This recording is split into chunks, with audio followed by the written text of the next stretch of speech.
Assalamualaikum warahmatullahi wabarakatuh. Alhamdulillahilladzi hadana li hadza wa ma kunna linahtadiya laula an hadanallah.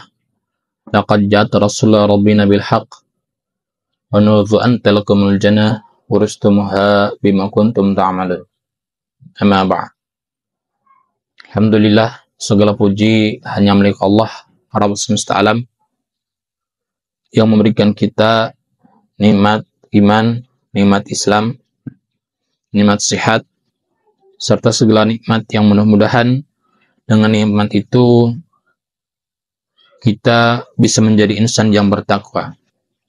Mudah-mudahan dengan nikmat itu kita bisa menjadi insan yang istiqomah, berpegang teguh kepada syariatnya Allah Subhanahu wa taala. Amin ya Allah ya rabbal alamin. Salawat dan salam senantiasa tercurah limpah kepada junjungan alam, suri teladan kita, yakni habibana wa nabiyana wa rasulana wa maulana Muhammad sallallahu alaihi wasallam. Pada keluarga, para sahabat, tabi'in, mudah-mudahan kita termasuk umatnya yang mendapatkan syafaatnya di yaumil akhir. Amin ya Allah ya rabbal alamin.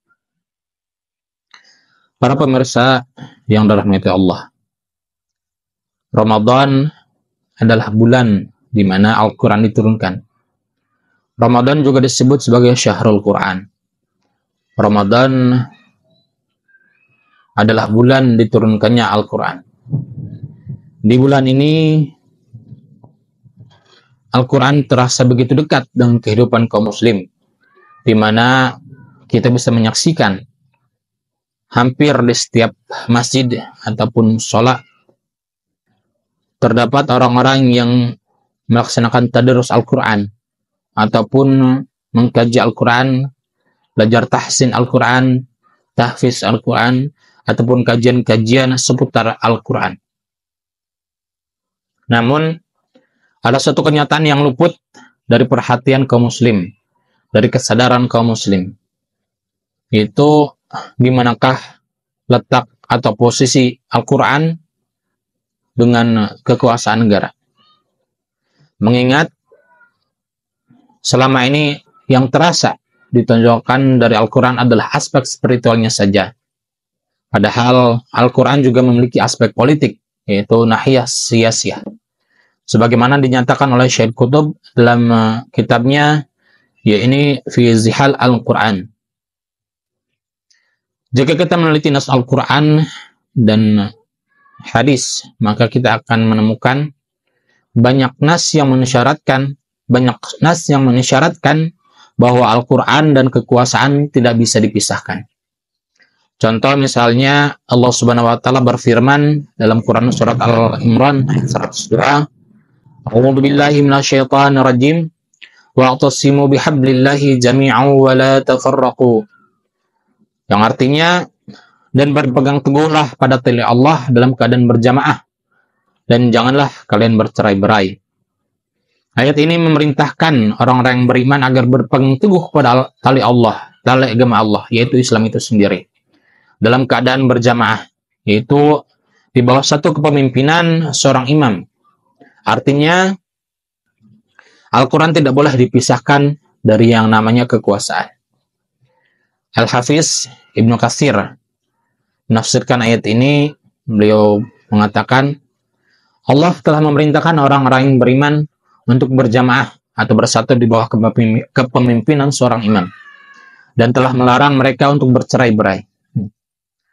Atau ada seorang syekh, yaitu Syekh Abdurrahman Al-Aqadi, dalam kitabnya Dzikra li khairi ummatin ukhrijat linnas, menyatakan kata jami'an dalam ayat ini kedudukannya bukan menjadi taukid, tapi menjadi hal dari wawu jamak kembali pada lafaz alladzina amanu. Maka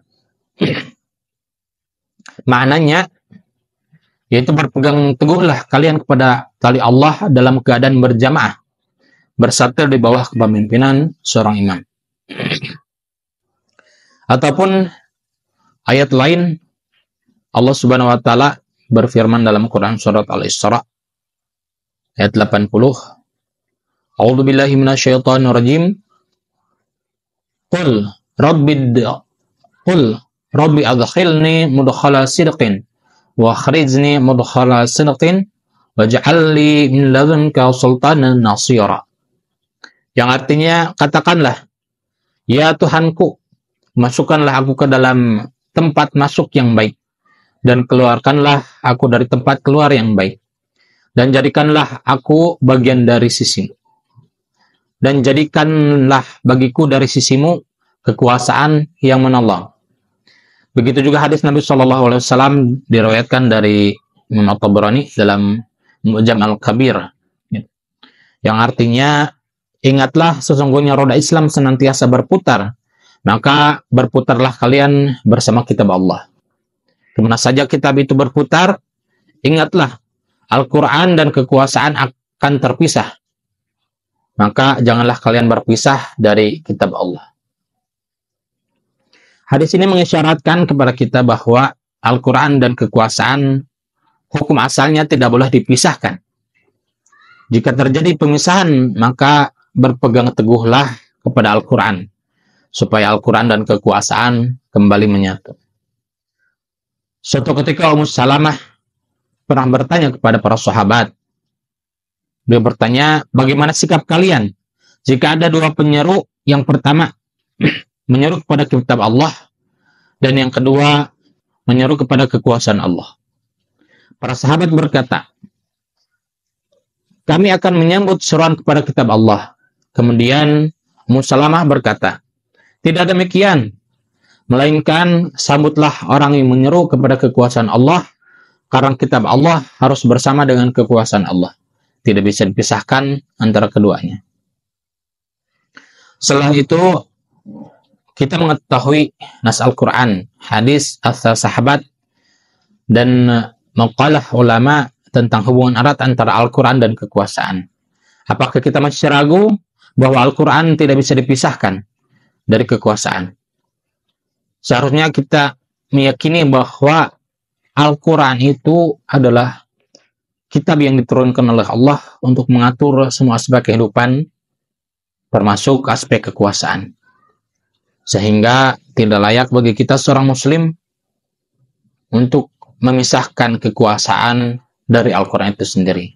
Karena siapa yang akan atau apa yang akan mengatur kekuasaan kalau bukan dengan Al-Quran.